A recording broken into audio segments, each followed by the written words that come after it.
সম্মানিত দর্শক, আসসালামু আলাইকুম।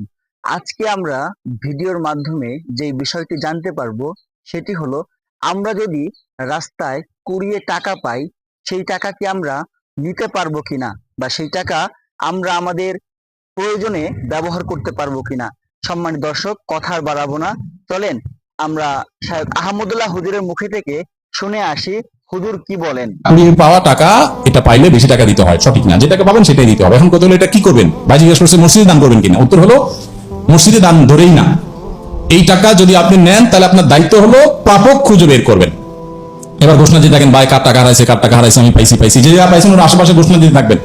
দিতে দিতে যদি মালিক পান তো আলহামদুলিল্লাহ, যদি মালিক না পান, দীর্ঘদিন বলতে বলতে আর আশা হারাই গেছে যে না, এটা আর পাওয়া যাবে না, তাহলে সেক্ষেত্রে এবার মালিকের তরফ থেকে আপনি কোন গরিব দুঃখীকে বা কাউকে দান করে দিতে পারবেন। আর যদি নিজে গরিব হন তো নিজেও থেকে ফেলতে পারবেন, যদি মালিক খুঁজে পাওয়ার আশা না থাকে। আর যদি এরকম টাকা ধরে আস্তে আস্তে খুঁজেন,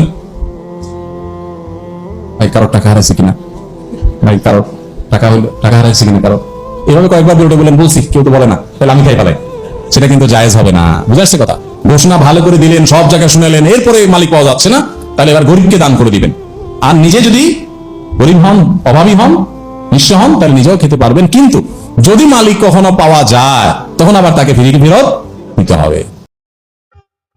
সম্মানিত দর্শক, আপনারা শায়খ আহমদুল্লাহ হুজুরের মুখ থেকেই শুনতে পেলেন তার মূল্যবান বক্তব্য থেকে, যে আমরা রাস্তায় কুড়িয়ে পাওয়া টাকা আমরা নিজের কাজে ব্যবহৃত করতে পারবো কিনা। সম্মানিত দর্শক, এমনই কোনো ভিডিও নিয়ে আপনাদের মাঝে আবারও দেখা হবে, আবারও কথা হবে। ততক্ষণ সবাই সুস্থ থাকবেন, ভালো থাকবেন। আল্লাহ হাফেজ।